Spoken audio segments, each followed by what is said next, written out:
Alors bonjour à tous et à tous. Aujourd'hui, je vais vous présenter une nouvelle montre de ma collection.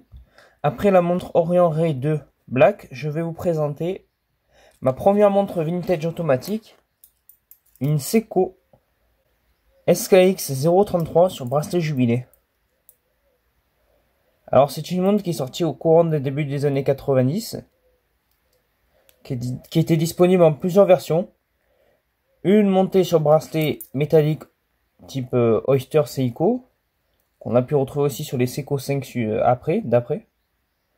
Sur un bracelet caoutchouc Seiko à peu près les mêmes que celui des SKX plus récentes, type 007 ou 009. Et ce jubilé. Ce jubilé de Seiko qu'on retrouvera plus tard sur la SKX 009. Alors la mythique Seiko SKX 009, voici son ancêtre. Donc la grosse différence c'est la couronne à 3 heures. Sinon ça reprend les... Et aussi une autre chose, c'est qu'elle est étanche qu'à 100 mètres. Alors que les SKX suivantes sont étanches à 200 mètres. Le mouvement est un Seiko CTS26, donc mouvement manufacture de la marque, qui a une lunette unidirectionnelle, non bidirectionnelle, excusez-moi, sur celle-ci c'est une bidirectionnelle, avec la date et le jour, qui reprend des index ronds, un index triangulaire à 12 heures et des index rectangulaires à 9 heures et à 6 heures. À 3 heures, on a le dateur. Alors au niveau du bracelet, c'est un bracelet, donc vous voyez, il y a pas mal de jeux. Ça paraît bête, mais je voulais le préciser. C'est un bracelet très confortable. Vraiment confortable. De bonne manufacture, solide. Assez, voilà, sympathique. Moi, j'aime bien. Alors, on a un brossé sur la boucle. Le problème, à mon sens, de ce bracelet, alors c'est pas le seul bracelet Seiko qui est comme ça, c'est qu'ici, vous avez un polymiroir que moi, j'aime pas du tout, en fait. Parce que, à la longue, dans 10 ans, sûrement ma montre aura des rayures sur la boucle déployante. Ce que j'aime pas vraiment, ce que j'aime pas trop vraiment, hein. Ça me gêne. Je préfère quand c'est plus comme ça, brossé.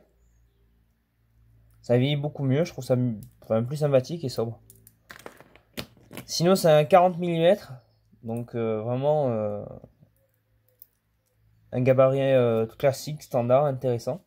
Entre cornes de 22 mm, ce qui vous permettra facilement de changer les bracelets. Voilà. À savoir aussi qu'il y a eu la version 0,25 qui reprend la lunette Pepsi, mais qui est en 37 mm de boîtier.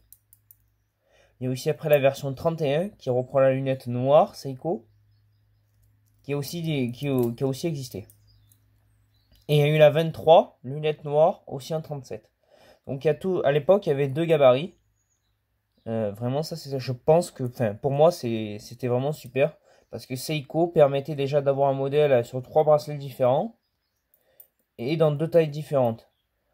Donc aussi, on peut imaginer que si vous êtes une femme, vous pouvez la chercher en 0,25 pour l'avoir en boîtier plus petit. Il sera sûrement plus adapté au petit poignet. Même si ce 40 mm se porte très très bien. La montre n'est pas du tout lourde. Et aussi, ce que j'aime bien, c'est qu'elle n'est pas très épaisse comparée aux dernières SKX, quoi. Moi, je préfère ces Seiko là, anciennes, qu'aux dernières SKX. Surtout qu'elle possède un mouvement CTS26, donc vraiment un mouvement réputé, quoi.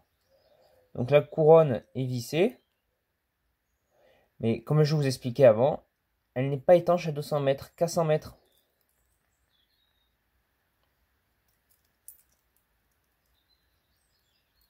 Sinon, la lecture de l'heure se fait très rapidement.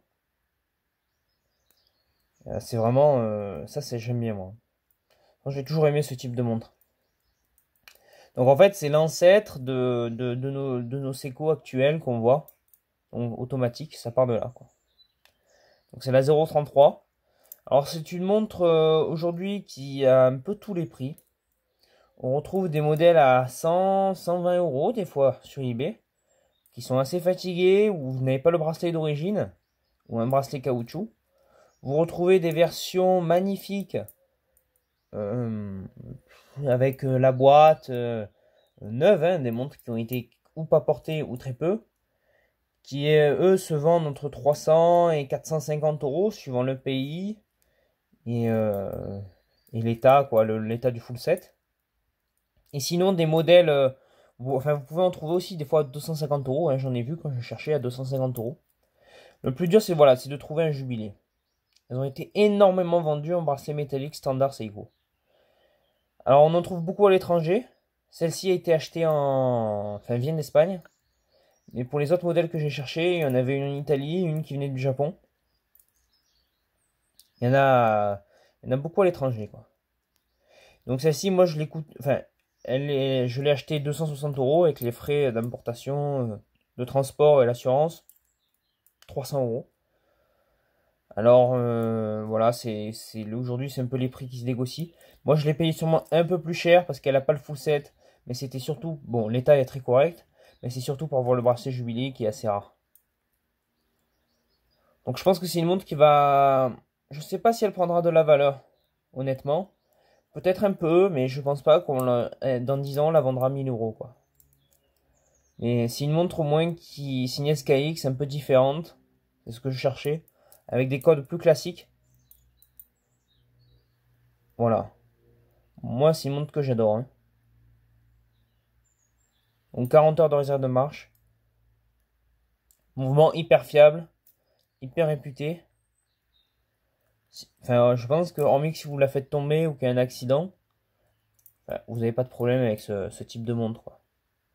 Et d'un design vintage, moi personnellement comme j'aime, quoi. Donc voilà, une montre que je conseille à tous les amateurs de Seiko qui cherchent un peu des Seiko vintage ou quelqu'un qui cherche une Seiko automatique un peu différente des SKX Turtle qu'on voit régulièrement sur le net. Voilà. Donc merci de votre attention. Ce sera tout pour la SKX 033. Et passez une bonne journée.